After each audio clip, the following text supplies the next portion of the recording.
Questão de dinâmica do Halliday, volume 1. Um trabalhador arrasta um caixote pelo piso de uma fábrica, puxando uma corda presa ao caixote. O trabalhador exerce uma força de 450 newtons sobre a corda que está inclinada de 38 graus em relação à horizontal. E o piso exerce uma força horizontal de 125 newtons, que se opõe ao movimento. Calcule o módulo da aceleração do caixote se, letra A, a sua massa for de 100 kg e letra B, se o seu peso for de 100 newtons. Ok? Então, a primeira coisa que a gente faz é representar o diagrama de corpo livre. A gente faz a representação dos eixos cartesianos, x e y. Tá? Considera que o caixote, que é o corpo, está na origem dos eixos, então bem no centro, e representa os vetores, que são as forças, né? Então ele diz que o trabalhador exerce uma força de 450 newtons sobre a corda que está inclinada de 38 graus. Então, aqui está o corpo, né? A corda está inclinada de 38 graus em relação à horizontal. Então aqui a gente representa o vetor F, né, fazendo 38 graus com o eixo X. E o problema fala também que o piso exerce uma força horizontal de 125 newtons, que se opõe ao movimento. Então, se o caixote está sendo puxado nessa direção e nesse sentido, ele está se locomovendo no eixo X, na horizontal. E o piso faz uma força no sentido contrário na horizontal, então é aqui, ó, nesse sentido, no sentido negativo do eixo X. Essa força aqui a gente considera como sendo uma força de atrito. Então, vou colocar aqui FAT, tá? Então, essa força F, ela vale, o módulo dela, 450 newtons. A força de atrito que o piso faz vale 125 newtons. Ele deu também a massa do caixote, que é, na letra A, 100 kg, né? E depois, na letra B, a mudança que vai ter é que a massa não vai mais ser 100 kg. Só que o problema diz que o peso vai ser de 100 newtons, tá? Então, o que a gente faz primeiramente? Vamos resolver a letra A. Primeira coisa é observar que a força F, ela não está nem na horizontal e nem na vertical. Então, a gente precisa decompor ela. Representar aqui no eixo, nos eixos, a sua componente x, então a F de x, e a sua componente y, Fy, tá? E lembrar que, para calcular a componente x, eu preciso aqui, né, a equação F cosseno do ângulo que a força faz com a horizontal. E a componente y é F seno do ângulo que a força faz com a horizontal. Nesse caso aqui, é o ângulo de 38 graus. Ok? Então, vamos lá. Ele quer saber a aceleração desse caixote. Então, a gente vai aplicar a segunda lei de Newton, que diz que a força resultante é igual a massa vezes a aceleração do corpo. Aqui a gente isola o A, né, de aceleração, e a gente tem que essa aceleração ela vale a força resultante sobre a massa do corpo. Então, nos resta calcular a força resultante. Se esse caixote está se movimentando na horizontal, eu preciso saber a força resultante na horizontal. Então, é a força resultante na direção do movimento que gera a aceleração.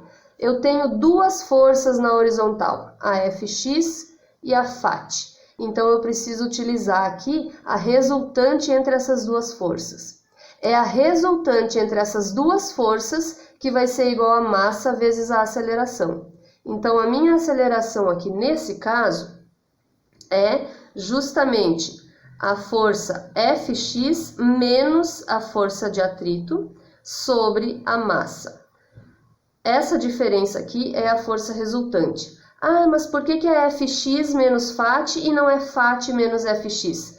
A gente sempre faz a maior menos a menor. Ah, mas como é que eu sei que a Fx é que é a maior? Eu sei porque o problema está dizendo que o trabalhador arrasta o caixote. Então, a força que está puxando ele está sendo maior do que a força de atrito que o chão está fazendo sobre ele. Então, apesar de ter essa força de atrito aqui no sentido contrário, a força que causa o movimento é maior, porque está gerando, ele está arrastando e está gerando uma aceleração. Então, por isso que eu sei que a Fx vem primeiro, ela é maior que a Fat, ok?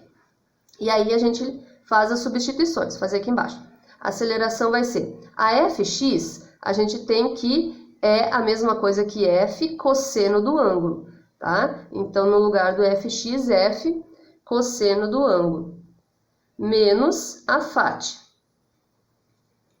sobre a massa. Então, na letra A, ele dá a massa de 100 kg, ok? Aqui eu faço as substituições. O módulo de F é 450, então 450 vezes cosseno de 38, menos o módulo da Fat, que é 125, tá? Isso aqui tudo dividido por 100, que é a massa do caixote. Aqui continuando. Aí a gente faz a conta, aqui, fazer rapidinho. 450 vezes cosseno de 38 vai dar 354,6. Então, 354,6 menos 125. Isso aqui dividido por 100, tá? Então, aqui eu vou ter 354,6 menos 125, vai dar 229,6. Isso aqui dividido por 100. Aqui eu vou ter a aceleração, tá? Então, vamos ver aqui, dividido por 100, 2,29 metros por segundo ao quadrado. Então, essa é a aceleração desse caixote quando a massa dele é 100 kg. E aí, na letra B, o problema diz que é para calcular a aceleração quando o peso for de 100 newtons. E é aí que vem a confusão, porque a gente esquece que peso é igual a massa vezes gravidade. Então, se o peso é 100 newtons, 100 igual... aqui. 100 igual a massa, que é o que eu quero saber, vezes a gravidade, que é 9,8. Então, essa massa aqui na letra B vai ser 100 dividido por 9,8. A massa nesse caso aqui vai ser 9,8, vai ser 10,2 kg. Tá? Então, no lugar de 100 kg, que é o que a gente utilizou na letra A, agora a gente substitui 10,2, certo? Então, agora a aceleração quando a massa for 10,2. Eu já sei que o procedimento é o mesmo, tá? Então, eu só vou pegar esse valor aqui de 229,6, que eu já tinha calculado antes, e ao invés de dividir por 100, eu vou dividir por 10,2. E aí eu vou ter um novo valor para aceleração. Aqui eu vou ter 229,6 dividido por 10,2. Eu vou ter uma aceleração de 22,5 metros por segundo ao quadrado. Certo? Então, a sacada dessa questão é saber justamente essa diferença entre massa e peso.